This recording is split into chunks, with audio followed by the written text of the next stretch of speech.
Hi there. My name is Jamie. I'm a customer success manager for onboarding here at Sprout. In this video, we will talk about the difference between feature and company permissions. When inviting a user to Sprout or updating an existing user's access, you can click the pencil icon to get started.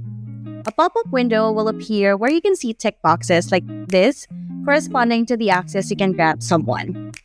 Company permissions, which is the first section, are for those administrative functions that a user can perform. Meanwhile, feature permissions down here govern actions in the certain feature zones.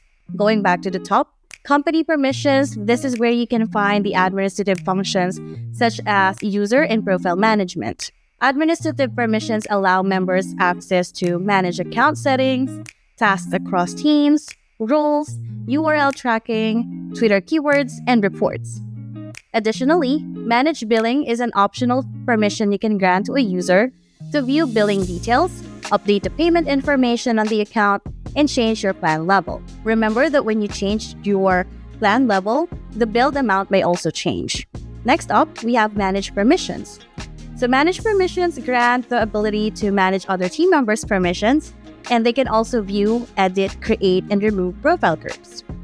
Additionally, you can also allow users to invite and remove other team members by granting them the manage users or team permissions.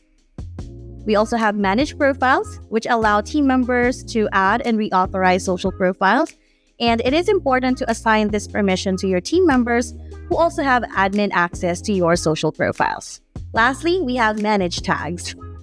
Tags are an important tool in Sprout, and we highly encourage everyone to use them. With manage tag permissions turned on, you allow team members access to create, edit, delete, archive, and unarchive tags.